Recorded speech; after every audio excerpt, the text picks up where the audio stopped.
Puluhan aparatur sipil negara di lingkungan pemerintah Kota Banjarmasin yang berkeliaran waya jam kerja dibuat kocar-kacir menghindari cegatan jajaran Satpol PP Banjarmasin yang sedang melakukan giat di kawasan Jalan Anang Adinalsi atau di sekitar Taman Kamboja Banjarmasin Tengah, Baisukan Senin 28 November 2022. Razia ini merupakan kegiatan rutin untuk menindaklanjuti adanya bubuhan ASN yang berkeliaran di luar kantor. Puluhan aparatur sipil negara di lingkungan pemerintah Kota Banjarmasin yang berkeliaran waya jam kerja dibuat kocar-kacir menghindari cegatan jajaran Satpol PP Banjarmasin yang sedang melakukan giat di kawasan Jalan Anang Adinalsi atau di sekitar Taman Kamboja Banjarmasin Tengah, Baisukan Senin 28 November 2022.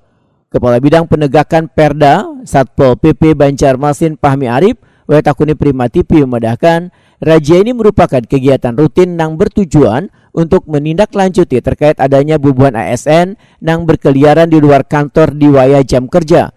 Menurut Fahmi Arif, dalam razia kali ini masih ada sebagian ASN yang sudah terjaring sebelumnya, namun dari sebagian ASN yang terjaring razia ini pun, ujar Fahmi Arif, ada pula yang menunjukkan surat tugas dari pimpinan instansinya. Walaupun begitu, bagi ASN yang kedapatan berkeliaran waya jam kerja tetap akan dilakukan pendataan. Kemudian hasilnya akan dilaporkan atau disampaikan kepada Badan Kepegawaian Daerah BKD Banjarmasin untuk ditindaklanjuti.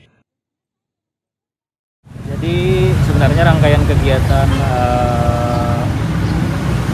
razia atau sidak PNS yang berada di luar kantor pada saat jam kerja itu salah satu rangkaian cipta kondisi yang ada di lingkungan pemerintah Kota Banjarmasin, khususnya umumnya PNS yang ada di wilayah Kota Banjarmasin.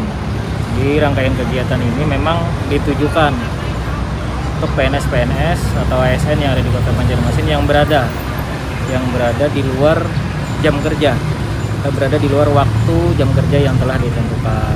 Kalaupun memang mereka pada saat di lapangan ditemukan tidak ada surat tugas atau surat izin keluar atau meninggalkan kantor yang diketahui oleh atasan, kita akan data laporannya, nanti kita sampaikan ke BKD Diklat untuk ditindaklanjuti hasil dari kegiatan kondisi terhadap ASN pada hari ini. Sedangkan terkait pemberian sanksi pada ASN yang terjaring razia, ujar Fahmi Arif, adalah kewenangan dari BKD Diklat Banjarmasin yang akan menentukannya.